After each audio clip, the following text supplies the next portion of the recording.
So it goes back, it probably goes back, 7 or 8 years, where I was observing a dissonance between economic development and between NHS leadership. I would go around the country knocking on doors and saying, the NHS is 10% of the economy, it's 10% of GDP. Where is it around your table? This is at the time where devolution was taking hold, Phil, local economic planning, the huge disparities in productivity across the country. So I was just trying to bring two worlds together. And I think what we've seen since then, we've seen a growing awareness from the NHS that yes, it is more than just a service provider. It's a huge part of the local economy.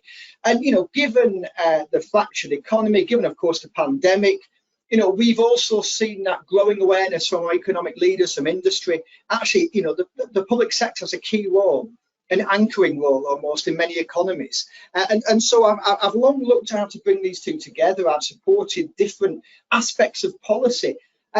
And partly because of that, what was fantastic for me in 2020, when NHS England published one of their first strategic papers, Phil, about what integrated care systems will look like and will focus on. One of those points there was related to helping the NHS support social economic development. So for me, that was a wonderful marker of the journey. It was almost like a key litmus test about whether this matters going forward. And so, I really wanted to try and fill that gap, Phil, and just try and help systems understand something which, as you know, with your experience too, it's not intrinsically, it doesn't come naturally to an NHS leader to understand what goes on outside those four walls, hospital walls, and what the impact is, and where our sphere of influence meets our partner's sphere of influence.